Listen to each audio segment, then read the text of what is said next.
What role do difficult times play in your life? When you reflect back on them, are you still haunted by them or some aspect of them?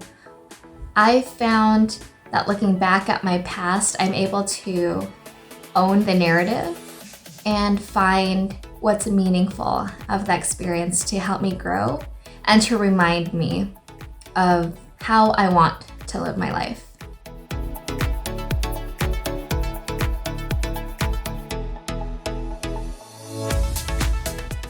Hi, I'm Leah Federhoff, a user experience designer, writer, and life strategist. I want to inspire you to thrive in work and life. So, looking back at my past, I've given it a lot of reflection over the years, figuring out how and what parts of those situations still fuel my life today in terms of the lessons I want to continue living out, the things that I want to bring into my life now, and what parts of the past just stay in the past. And this involves over time too. Sometimes the lessons that I realized back then, I don't need until a different situation arises that I get a similar lesson from, or a similar but different situation. So I know I'm speaking in pretty vague terms, but let me try and connect with an example.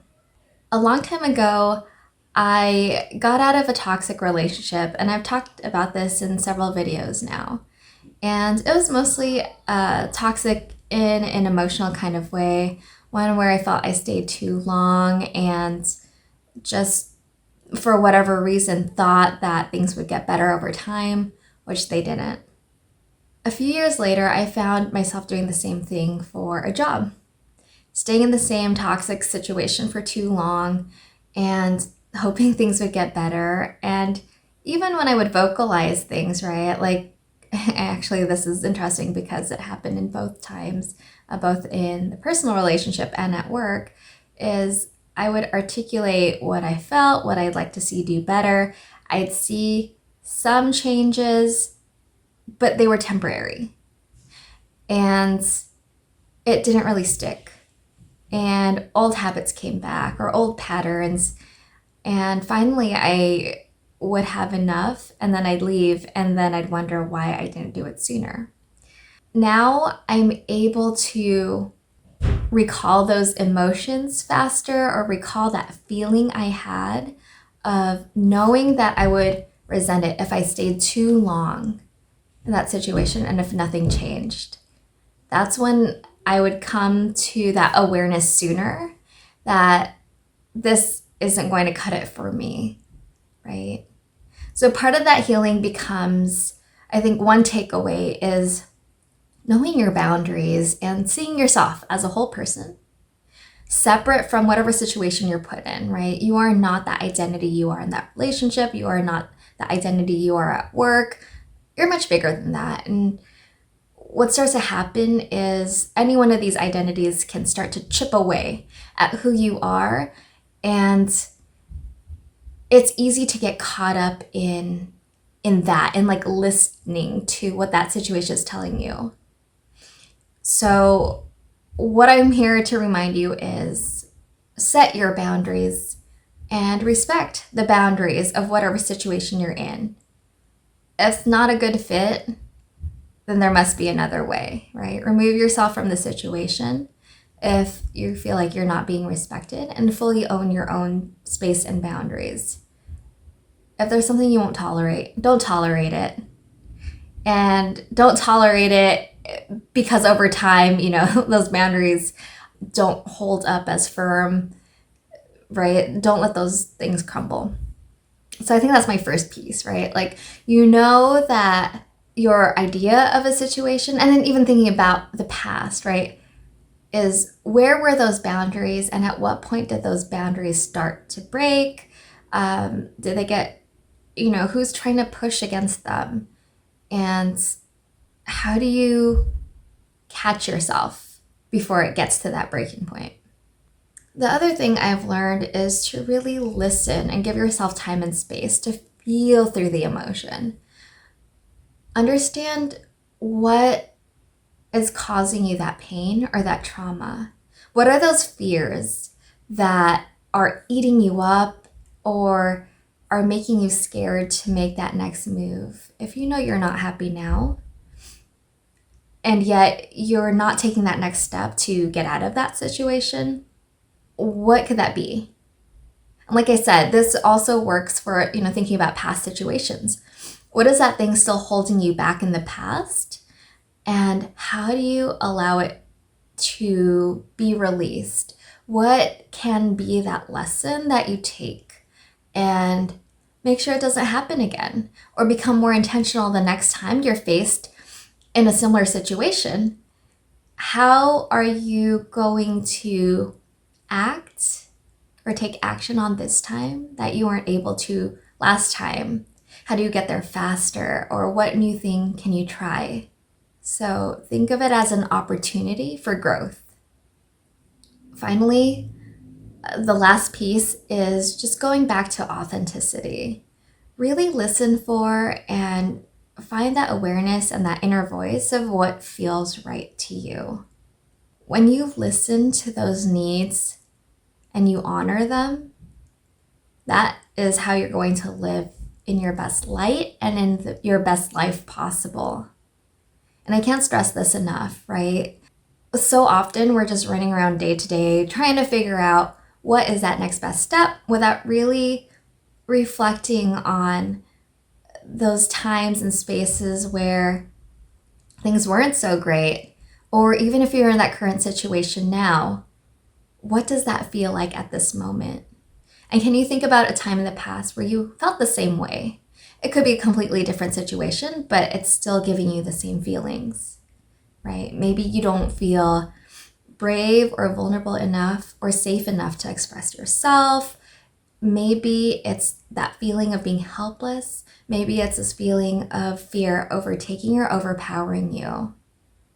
Part of that is to bring awareness to that feeling and start to explore what is coming up for you for this feeling.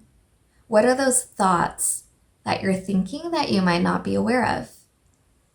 And then where is the state you want to get to? Or how do you want to feel? Like a year from now or a few years from now?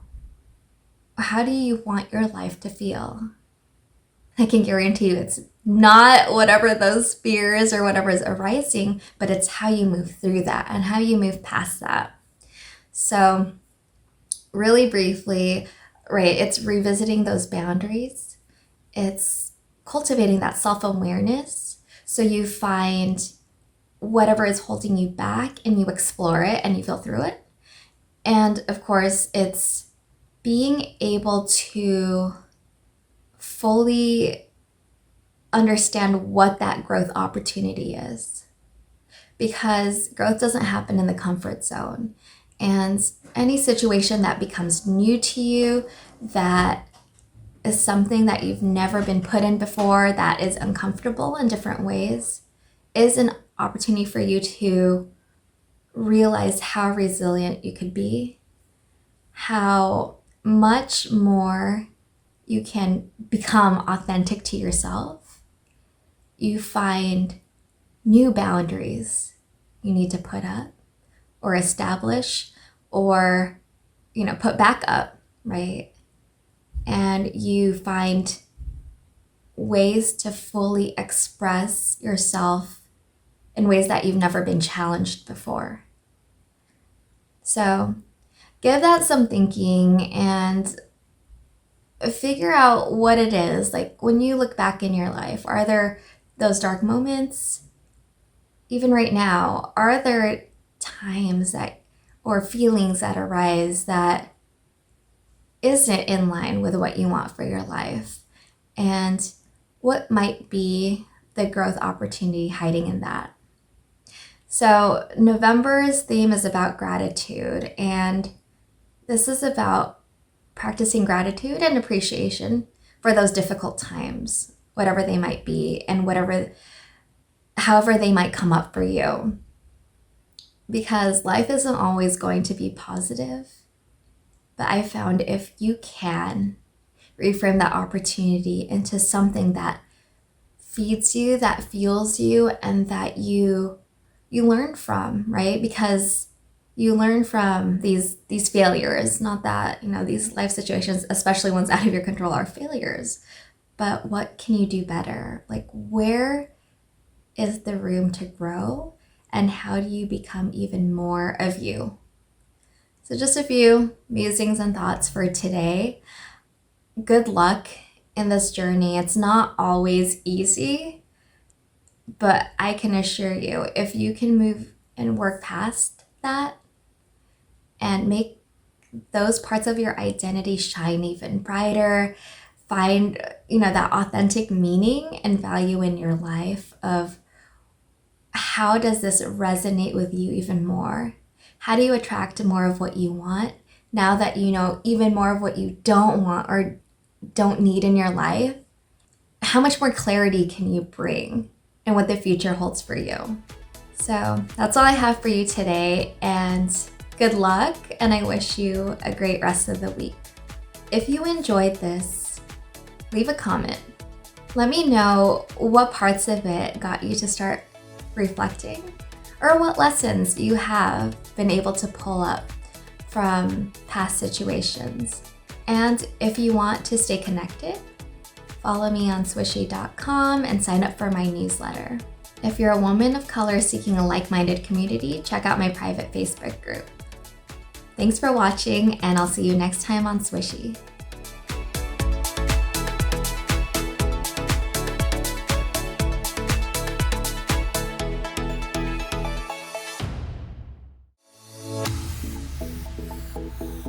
If you enjoyed this, subscribe and share with friends.